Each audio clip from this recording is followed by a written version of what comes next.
우리가 영원히 사모할 주님, 그 주님 정말 여러분 사모해 보셨습니까? 사모하고 계십니까? 늘 주님을 사모하는 가운데 그분이 우리의 주님 되심을 고백하는 저와 여러분 되기를 바랍니다. 지난 주간은 예배를 드리는데 제가 여러분이 앉아있는 그 자리에 앉아서 예배를 드렸습니다. 지금까지는 여기에서 예배를 드렸는데 지난 주간에 여러분이 앉아있는 그 자리에서 예배를 드리면서 많은 생각을 하게 되었습니다. 이 자리가 그냥 보통 자리가 아니구나 라는 그런 생각을 가졌습니다. 이 자리가 바로 믿음의 자리구나. 왜냐하면 참 우리 인생이라는 게 쉽게 넘어가기 쉽고 또 포기되어질 수 있고 또 어떤 그 하나님 향한 열정과 사랑이 없으면 이 믿음의 자리에 나와서 예배드리기가 어려운 이 자리구나. 그래서 이 자리는 믿음의 자리구나 라는 그런 생각을 가졌습니다. 그리고 이 자리가 참 기도로서 준비되어야 할 자리구나. 기도로 준비되어지지 아니하면 여러 가지 많은 생각들 또 걱정들로 인하여서 말씀을 제대로 받을 수 없는 자리이구나. 그래서 늘 주일에 예배를 위하여서 말씀을 위하여서 늘 기도로서 준비되어야 할 자리이구나 하는 그런 생각을 가졌습니다. 뿐만 아니라 철저하게 예수 그리스도를 의지해야 할 자리이구나. 하나님께서 불러주셨고 내가 예수님 의지하여서 나올 수 있는 이 복된 자리, 철저하게 예수님 의지하여서 나올 수 있는 자리다라는 그런 생각을 가집니다. 그래서 이 시간 이 자리에 함께 예배드리는 여러분들이 정말로 대단하게 여겨지고 또 여러분 마음속에 우리가 찬양 드린 것처럼 예수님을 사모하는 가운데 또 믿음을 가지고 하나님 앞에 예배드리는 그런 저와 여러분 되기를 바랍니다. 우리 옆에 있는 분들과 한번 인사하겠습니다. 참 잘 오셨습니다. 참 잘 오셨습니다. 한번 인사합시다. 하나님의 은혜가 충만하기를 원합니다. 하나님의 은혜가 충만하기를 원합니다. 우리는 하루를 한 달 동안 계속 예수님의 제자에 대한 말씀을 듣고 있습니다. 예수님의 제자는 아주 특별한 어떤 훈련을 받은 사람만이 예수님의 제자가 아니고 예수 믿는 사람 그 자체가 바로 예수님의 제자입니다. 그래서 저와 여러분 모두가 다 예수님의 제자입니다. 심지어 어린 나이에서부터 연세 많은 분에 이르기까지 모두가 다 예수 믿는 사람이라면 예수님의 제자죠. 예수님의 제자는 처음에 말씀을 드린 것처럼 예수님과 함께 동행하는 사람 예수님의 제자다라고 했습니다. 여러분 언제 어디서나 우리 예수님은 우리를 떠나지 아니하십니다. 특별히 우리가 참 힘들어하고 어려워할 때 우리에게 더 가까이서 안아주시고 위로해주시고 힘주시는 분이심을 믿으시길 바랍니다. 그분이 바로 여러분과 함께 동행하고 계신다라는 겁니다. 여러분 주님과 함께 동행하고 있음을 믿으십니까? 그 주님께서 언제 어디서나 어떠한 경우에도 여러분을 떠나지 아니하시고 주의 지팡이와 막대기로 여러분을 안위하시면서 여러분과 함께 하고 계심을 믿으십니까? 이 믿음이 있어야 됩니다. 그리고 예수님의 제자는 성령의 열매를 맺는 사람이다라고 했습니다. 성령의 9가지 열매 우리가 말씀을 들었는데 기억을 다 하실 겁니다. 한번 해볼까요? 사랑부터 시작. 사랑과 희락과 긍휼과 오래 참음과 공로와 절제와 충성과 맞습니다. 지난번에 했을 때보다 훨씬 잘하셨습니다. 계속해서 반복해서 하는 이유는 암송하시라, 외우시라 그렇게 반복해서 이야기를 합니다. 그리고 반복해서 이게 암송되어지고 이제 다 외우셨다면 이제 그냥 내가 이것을 기억한다라는 것으로 끝나버리지 마시고 하나하나 깊이 묵상해 보시기 바랍니다. 사랑의 열매가 무엇인지, 성경에서 사랑의 열매는 어떤 것인지, 특별히 이 9가지 성령의 열매는 누구의 성품을 이야기한다고 했습니까? 예수님의 성품입니다. 그래서 말씀을 보면서 우리는 예수님의 사랑의 성품, 예수님의 희락의 성품, 예수님의 절제의 성품 충분히 볼 수 있습니다. 그래서 이것을 하나씩 말씀을 보는 가운데 생각하십시오. 아, 이 성품, 바로 내가 닮아야 될, 내가 맺어야 될 이 열매이구나. 이 성령이 9가지 열매입니다. 다시 한번 질문합니다. 여러분에게 이 예수님의 성품인 성령이 9가지 열매가 있습니까? 예, 아멘 하셔야 됩니다. 예수 믿는 사람에게는 이 성령의 9가지 열매가 있어야 됩니다. 왜? 우리에게 예수님이 계시기 때문에. 단지 참 우리의 부족하고 연약함으로 인하여서 그 열매가 탐스럽게 맺히지 못한 그런 부분도 있을 수 있지만, 그러나 내 가운데 주님 계시고 그분의 성품을 내가 닮아가는 그 신앙생활을 하고 있기 때문에 날마다 이게 맺혀져 가야 돼요. 점점 더 탐스럽게 하나, 둘 계속해서 맺혀져 가야 돼요. 이게 예수님의 제자의 삶이지. 오늘은 예수님의 제자는 자기를 부인하고 자기 십자가를 지고 예수님을 따르는 사람, 바로 이게 예수님의 제자입니다. 여러분, 자기를 부인한다, 어떤 뜻일까요? 부인하다. 이거는 어떤 의미가 있느냐면 버린다, 그런 의미가 있습니다. 버린다. 그리고 단전하다. 그리고 아무런 상관없다. 이게 바로 부인한다라는 그런 뜻입니다. 쉽게 이야기하면 예수님 때문에 세상과의 관계를 완전히 버린다. 우리 찬송 늘 부르지요. 주 예수보다 더 귀한 거다. 그러면서 연이어서 우리 찬송 뭐라고 합니까? 세상 부귀와 세상 명예와 세상 행복과 또 불영구절에 뭐가 나옵니까? 세상 자랑. 그렇습니다. 다 버린다. 이 찬양 우리가 고백하고 있습니다.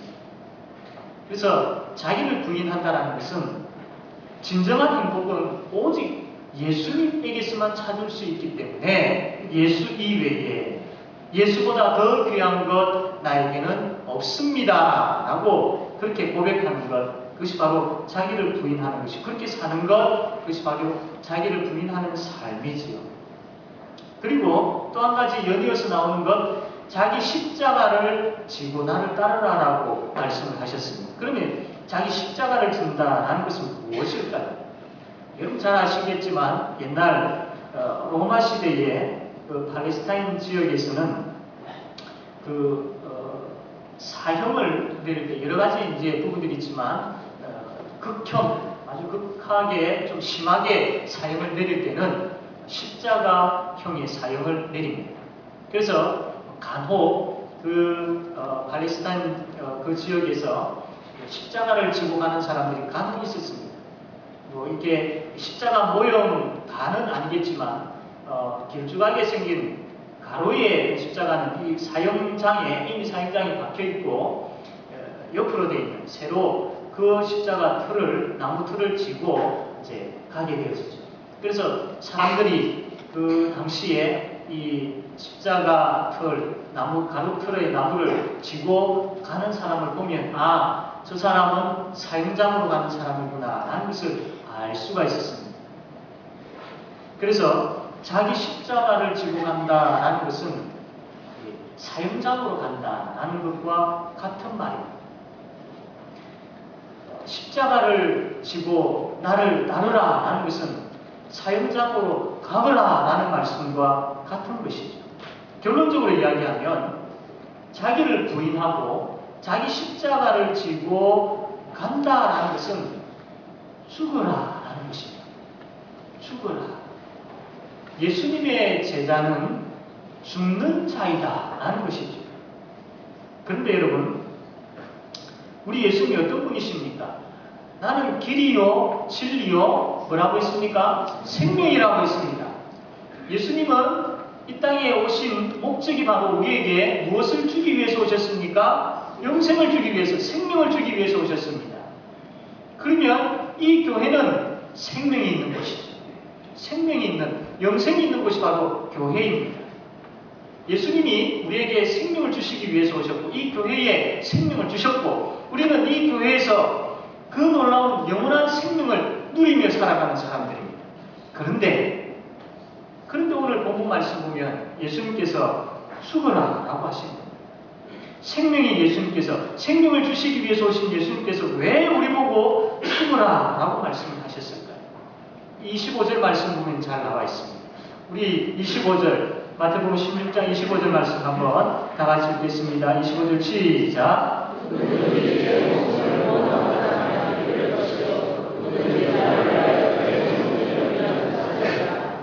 네, 이것 때문에, 바로 이것 때문에 예수님께서 자기를 부인하고 자기 십자가를 지고 나누라 라고 말씀하신 겁니다.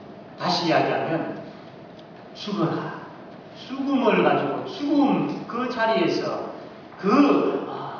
죽는 그런 늘 죽는 삶 가운데서 나를 나누라 라고 그렇게 말씀을 하신 것이죠. 25절 말씀을 보면서 여러분 생각나는 그런 한자가 혹시 있으십니까? 이순신 장군이 한 이야기입니다. 예, 한번 읽어보시겠습니까? 다음에 한번 읽어보세요. 이 뜻이 무슨 뜻이지요? 하려고 하면 죽을 것이요 죽으려고 하면 그렇죠. 25절 말씀하고 비슷한 것 같습니다. 근데 참 정말 멋있는 말이죠. 참 멋있는 말입니다. 근데 이 말을 통해서 우리가 감동을 받을 수 있습니다. 야, 참 멋있다. 저런 각오로 해야 되겠구나. 감동을 받을 수 있습니다. 그러나 은혜를 받지 못합니다. 저것을 통해서 우리가 은혜를 받을 수는 없습니다. 은혜는 오직 진리의 말씀만을 통해서 받을 수 있기 때문이죠. 감동을 받는 것과 은혜 받는 것을 잘 구별할 수 있어요. 이순신 장군이 한 이야기는 전쟁 중에 한 이야기이죠. 그래서 그 전쟁의 위기 가운데에 정말로 목숨을 내어놓고 그런 각오로 싸워라. 그러면 너희들이 생명을 얻을 수 있을 것이다. 목숨을 내어놓고 죽을 각오를 하고 싸워라. 이런 의미죠. 육신적인 그런 생명과 육신적인 죽음에 대한 그런 이야기. 그러나 우리가 읽었던 이 25절의 말씀, 그거와 전혀 달라요. 자칫 잘못하면 착각하면 비슷한 것으로 여겨지기 쉽지만 전혀 다릅니다. 이 생명의 말씀이고 진리의 말씀입니다. 예수님께서 죽을 각오로 그렇게 살아라라고 이야기하지 않으시고 죽어라 라고 그렇게 말씀을 합니다. 왜냐하면 여기 나온 우리가 25절 읽은 것처럼 그냥 죽음이 아니고 여기 보면 나를 위하여 제 목숨을 잃으면 나를 위하여 예수 이름, 예수 그리스도 그분을 따라가는 그 삶이 그분 위하여, 예수님 위하여 죽으면 우리에게 더 풍성한 영적인 삶이 있다라는, 우리에게 더 풍성한 성령의 열매를 맺는 삶이 있다라는 겁니다. 그 말씀을 지금 하고 계시는 것이죠. 우리의 삶 가운데 죽어야 될 부분들, 우리가 어떤 죽음과 우리가 어떤 관계가 있는지를 먼저 살펴볼 필요가 있는데, 갈라디아서 2장 20절 말씀입니다. 앞에 나와 있는데 앞부분이지만 우리 다 같이 한번 읽어보겠습니다. 시작. 내가 그리스도와 함께 십자가에 못 박혔나니 그런즉 이제 내가 사는 것이 아니요 오직 내 안에 그리스도께서 사시는 것이라. 이 말씀 믿으십니까? 아멘. 생명을 주시기 위해서 오신 생명의 예수님이 우리 보고 죽으라라고 이야기를 하셨는데 좀 의아하게 여겨질 수 있습니다. 좀 이게 뭔가 맞지 않은 것처럼 여겨질 수 있습니다. 그런데요, 실제적으로 우리는 이미 죽은 사람들입니다. 우리는 이미 죽은 사람들입니다. 갈라디아서 2장 20절에 말씀을 하고 있지 않습니까? 내가 그리스도와 함께 십자가에 못 박혔나니, 내가 그리스도와 함께 십자가에 못 박혔나니. 이미 우리는 예수님께서 십자가에 못 박혀 돌아가실 때에 그 자리에 우리도 함께 이미 못 박혀 죽은 사람들입니다. 이미 죽은 사람들입니다. 여러분, 예수님을 믿는다라는 것을 다른 말로 하면 내가 십자가에서 예수님과 함께 죽었습니다. 이것을 고백하는 것과 같은 것입니다.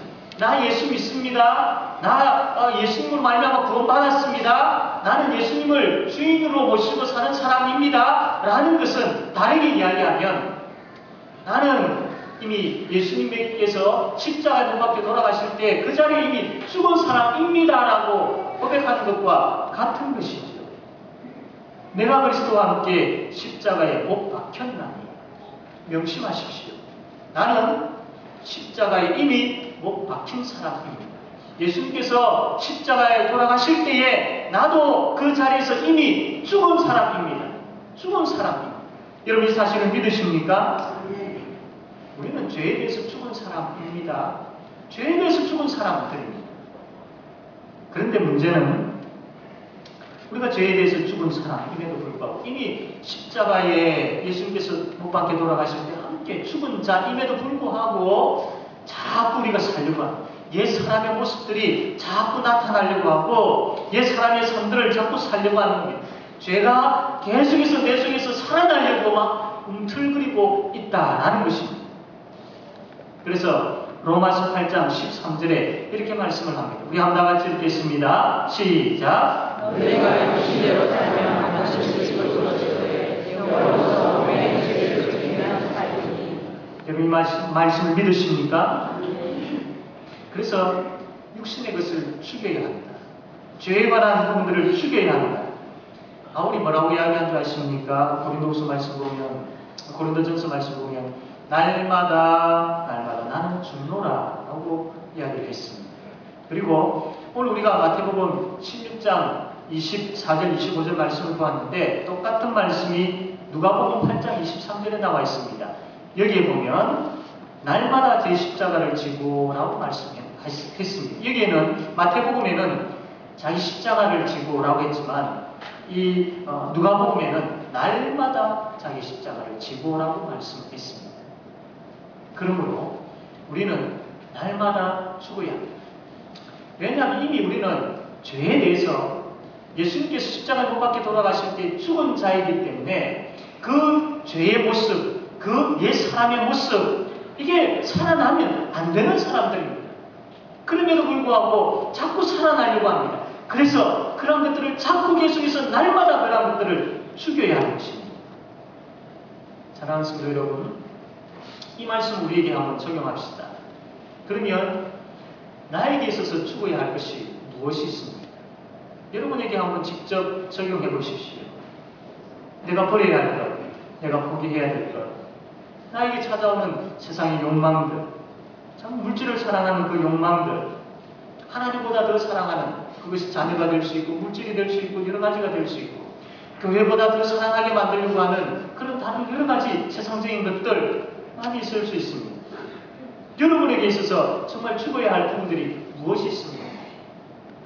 음란한 것일 수도 있고 게으른 것일 수도 있습니다.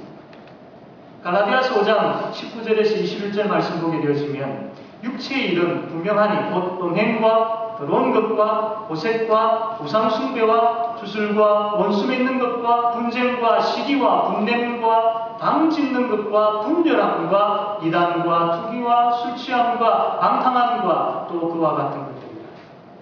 이런 것들이 계속해서 우리에게 찾아오고 계속해서 우리 속에 막 살아나려고 한다라는 것입니다. 그런데요, 그리스도 예수의 사람들은 육체와 함께 그 정욕과 탐심을 십자가에 못 박았다라고 분명하게 말씀을 하고 있습니다.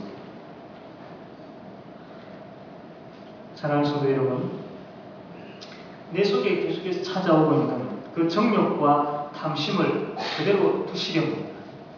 그런 것들이 내 속에서 그것 마음대로 나를 움직이고 나를 괴롭히고 나를 죄짓는 대로 이끌어가도록 그냥 내버려 두시겠습니다.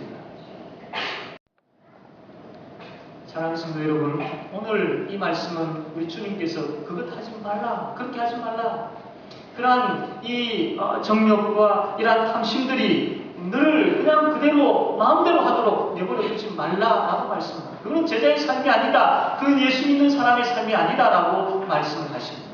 그래서 자기를 부인하고 자기 십자가를 지고 나를 따르라라고 예수님께서 말씀하셨습니다. 내가 죽어야 할 것이 무엇인가? 이 질문 앞에 아마 깊이 고민하지 아니해도 이 질문 앞에 머리를 싸면 무엇일까 이렇게 막 생각하지 아니해도 아마 여러분 머릿속에 또 그런 것들이 있을 겁니다. 내가 죽어야 할 부분들이, 내가 정말로 죽어야 할 것들이 있을 겁니다. 그것 버리시면 됩니다. 사랑하는 성도 여러분, 예수님께서 자기를 부인하고 자기 십자가를 지고 나를 따르라. 그것은 예수를 따르는 그 길은 십자가의 길이다. 예수를 따르는 그 길은, 제자의 그 길은 날마다 내가 죽는 그런 길이다. 어제 우리 교회 교사들이 함께 모여서 교제 시간을 가졌습니다. 자연을 이렇게 통하여서 함께 참 좋은 교제 시간, 참 행복한 그런 시간들을 가졌습니다. 참 교사들은 하나님께서 부르셨다라는 소명이 분명히 있어야 되고, 또 하나님께서 나에게 이러한 사역을 맡기셨다라는 사명이 있는 사람입니다. 그래서 교사들은 늘 생각해야 될 부분들이 소명과 사명입니다.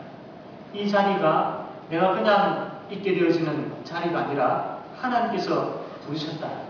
다른 어떤 사람이 아니라 하나님 그분이 나에게 맡기시고 나를 부르셔서 이 아이들을 섬기도록 하셨다라는 그 소명이 철두철미해요. 이게 무너져버리면, 이 소명이 무너져버리면 아이들이 보이지 않기 시작하고, 이 소명이 무너져버리면 교사의 사명에 대한, 교사에 대한 부분들이 다 희미해져 버립니다. 또 한 가지 사명입니다. 하나님께서 이 일을 맡기셨다. 하나님께서 이 아이들을 맡기셨다. 하나님께서 이 아이들을 위해서 기도하게 하셨고, 이 아이들을 가르치게 하셨고, 이 아이들을 섬기게 하셨다라는, 하나님께서 이 사역을 맡기셨다라는 사명입니다. 그런데 저는 또한 이 사명이라는 말을 또 다르게 한번 생각해 봅니다. 오늘 말씀에 비추어 보았을 때 이 사자를 죽을 사자로 생각을 합니다. 교사는 죽어야 하는 사람이구나. 사명이라는 것이 하나님께서 맡기신 그 사역의 자리에 서는 것이지만, 또 한 가지 그렇게 그 소명을 가지고 그 사명을 잘 감당하기 위해서는 다른 사명이 있어야 되겠구나. 죽어야 되겠구나. 교사가 죽어야 아이들이 살아나고, 교사가 죽어야 반이 살아나고, 교사가 죽어야 그 교육기관이 살아난다 하는 그 생각을 하게 되었습니다. 교사는요, 교사는 죽는 자리에 서 있는 사람입니다. 날마다 죽으세요. 바울이 고백한 것처럼 나는 날마다 죽노라 고백했던 것처럼, 지금까지 여러분 한번 생각해 보십시오. 아이들을 맡고 그 아이들을 위해서 기도하고 아이들을 가르칠 때에 내 자신이 죽은 가운데에 그렇게 하셨는지. 구역장도 마찬가지입니다. 하나님께서 구역을 맡기셨죠. 내가 죽어야 됩니다.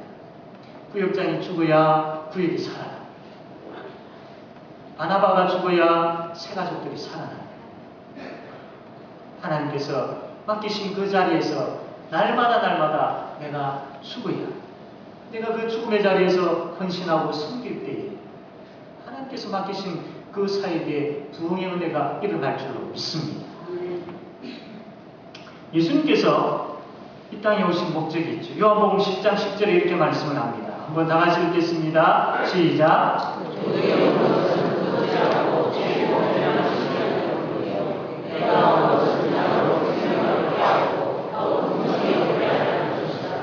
예수님께서 오신 목적 두 가지 이야기했죠. 하나는 생명을 주기 위해서, 그래서 우리에게 새 생명을 주셨습니다. 그리고 또 한 가지는 우리에게 풍성함을 주시기 위해서입니다. 여러분, 이 풍성함은 나의 옛 모습과 정욕과 탐심이 내 속에 있으면 이 풍성함을 얻을 수가 없습니다. 이미 우리는 생명을 가진 자입니다.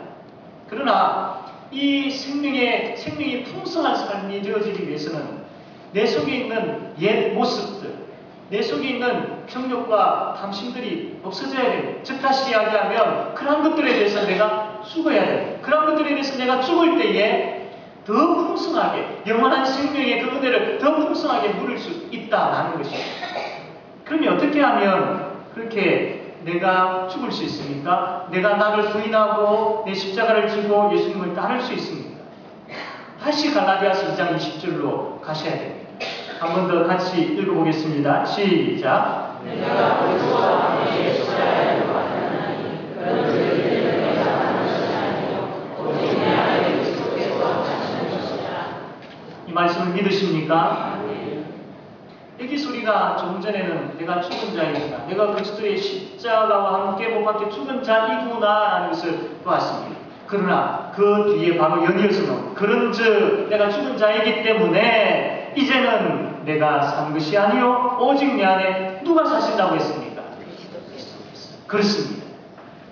내 자신을 부인하고 나에게 주어진 십자가를 지고 그 길을 예수님께서 걸어가신 그 십자가의 길을 걸어가기 위해서는 내가 내 속에 사는 것이 아니라 예수님께서 내 속에서 사셔야 된다는 겁니다. 예수님께서 사신다. 예수님께서 사신다. 이 말이 무엇일까요? 여러분, 우리가 예수를 믿을 때에 그냥 단순하게 예수를 믿는 것, 그래서는 안 됩니다. 내가 예수를 믿습니다. 그냥 고백입니다. 그러면 그 이후에 예수 믿는 모습과 예수 믿는 삶이 마땅히 있어야죠. 단지 내가 예수 믿기 때문에 이제 천국 갑니다. 그러니 예수님은 그냥 계십시오. 내가 내 마음대로 내 하고 싶은 대로 살다가 나중에 천국 갈 때쯤 되면 그때 예수님 한번 나타나 주셔서 이 사람은 나를 믿었기 때문에 천국 가도 돼라고 표 한 장만 주십시오. 그게 예수 믿는 삶이 아니지요. 사랑하는 성도 여러분, 예수님께서 내 안에 사신다는 것은 그분이 나를 다스리시고 그분의 다스리심에 내가 순종한다라는 그 의미가 있습니다. 쉽게 이야기하면 내가 예수 믿고 이제는 내 마음대로 안 살겠습니다. 예수님 마음대로 살겠습니다라고 고백한다라는 겁니다.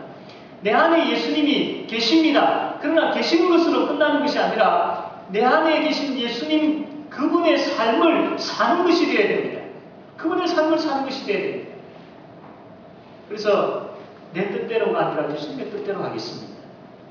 마태복음 16장 우리가 24절, 25절 말씀을 읽었는데 이 바로 앞에 내용의 말씀이 뭐냐면 베드로가 예수님에 대해서 고백했죠.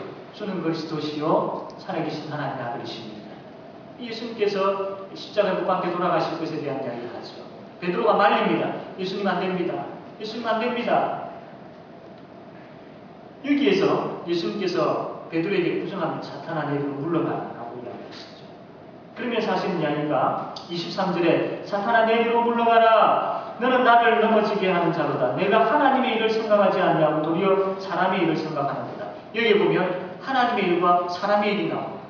하나님의 뜻과 사람의 뜻이 나옵니다. 하나님의 뜻은 예수님께서 십자가에 못 박혀 돌아가시고 부활하심으로 말미암아 우리를 구원하시는 것이 하나님의 뜻입니다. 그러나 베드로의 뜻은 예수님께서 십자가에 못 박혀 돌아가시지 않기를 원하는 것, 이것이 베드로의 뜻이었습니다. 어떻게 보면 인간적으로 보면 참 의리 있는 그런 사람이지요. 그 스승이 그 주인을 어떻게 십자가에 못 박혀 죽도록 내버려 둘 수 있느냐, 그렇게 하지 마십시오라는 것, 굉장히 의리 있는 것입니다. 그러나 그것이 베드로의 의리 있고 베드로의 그럴듯한 뜻이지만 하나님의 뜻은 그것이 아니었습니다.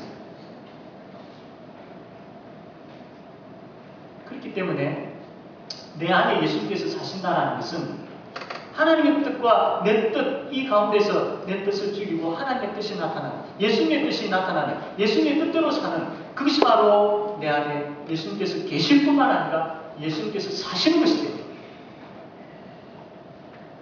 저와 여러분 안에 예수님께서 계시는 줄로 믿으시기를 바랍니다. 그렇다면 이제 예수님께서 사셔야 됩니다. 그것은 내 뜻을 내려놓고 예수님의 뜻대로 사는 것, 그분의 말씀이 내 삶 가운데 나타나는 것, 늘 그분과 함께 동행하는 것, 이것이 바로 되어야 되는 것입니다. 사랑하는 성도 여러분, 물론 우리가 예수님의 뜻대로 사는 가운데 때로는 애통하는 일들이 있을 수 있습니다. 줄이고 목마른 일들이 때로는 우리에게 찾아올 수 있습니다. 그러나 염려하지 말아야 될 이유는 애통하는 자는 뭐라고 했습니까? 복이 있다고 했습니다. 의에 줄이고 목마른 자는 뭐라고 했습니까? 복이 있다고 했습니다. 그 십자가의 길의 끝은 무엇입니까? 그렇습니다. 영원한 안식입니다. 참된 기쁨과 그 은혜가 흘러넘치는 그 자리입니다. 그 복되고 복된 그 은혜가 있는 자리. 십자가의 길의 끝에 바로 그 은혜, 풍성한 은혜, 이 땅의 어떤 것과 비교할 수 없는 하늘의 놀라운 그 은혜가 있는 바로 그 자리이기 때문에 비록 그 십자가의 길이 때로는 애통과 때로는 의에 줄이고 목마른 그런 것들이 있다 할지라도 그러나 우리가 바라보는 우리가 결국 가게 되어지는 그 복되고 복된 자리가 있기 때문이죠. 뿐만 아니라 그 십자가의 길을 걸어가는 그 과정 속에서도 주의 지팡이와 막대기가 우리를 안위하고 있다는 그 믿음을 가지시기를 바랍니다. 그렇기 때문에 십자가의 길이 고난의 길이기는 하지만 행복한 길입니다. 사랑하는 성도 여러분, 내 자신을 부인하고 나의 십자가를 지고 예수님을 따라야 됩니다. 즉, 내 속에 예수님께서 사셔야 됩니다. 그러려면 예수님께 집중하셔야 됩니다. 우리가 찬양대에서 찬양을 드린 것처럼 예수님을 사모하셔야 됩니다. 늘 예수님 생각하셔야 됩니다. 오늘 예수님에 대해서 한 번 생각했다면 내일은 두 번 생각하셔야 되고, 예수님이라고 오늘 두 번 불렀다면 내일은 예수님이라고 세 번 불러야 돼요. 오늘 이 부분에서만 예수님을 생각했다면 내일은 이 다른 부분까지도 예수님을 생각하셔야 돼요. 늘 우리 입술에서 예수님, 예수님, 예수님, 예수님. 그래서 오직 예수가 되게 돼요. 오직 예수가 돼요. 그래서 과거에는 내가 살아가는 이 영역에는 예수님도 간섭하지 못하고 오직 나의 욕심과 우리의 가정의 이익과 이 영역만 이렇게 되는데 이제는 그 부분까지도 예수님께 다 내어놓으셔야 돼요. 예수님 내어놓겠습니다. 내가 지금까지 욕심을 부렸고 지금까지 내가 못 붙잡았고 지금까지 나 중심으로 생각했던 이 부분, 예수님께서 들어오시지 못하도록 내가 막았던 이 부분까지도 이제 다 내어놓겠습니다. 예수님 오십시오. 예수님 오십시오. 그리고 나를 만져주시고 나를 다스려 주십시오. 예수님 나의 주님이십니다. 나의 왕이십니다. 나의 전부이십니다. 나의 삶의 모든 영역까지 다 내어놓겠습니다. 그러므로 예수님 나의 전부이십니다. 하고 고백되어져요. 이게 바로 오직 예수라는 믿음이죠. 이게 바로 자기를 부인하고 자기 십자가를 지고 예수님을 따르는 삶입니다. 이제 말씀을 듣겠습니다. 사랑하는 성도 여러분, 오직 예수 그리스도를 사모하고 예수 그리스도를 갈급하고 찾고 예수 그리스도의 이름을 부르고 또 부르고 주님 오십시오. 주님 오십시오. 주님 아니면 안 됩니다. 이러한 고백을 통하면서 그분으로 말미암아 그분이 원하시는 그 십자가의 길을 그분과 함께 담대하게 걸어가보게 되겠습니다. 주께서 약속하신 풍성한 삶, 주께서 우리에게 약속하신 그 영생의 풍성한 삶을 누리는 그런 제자의 삶이 저와 여러분에게 충만하게 되어지기를 바랍니다. 기도하겠습니다. 하나님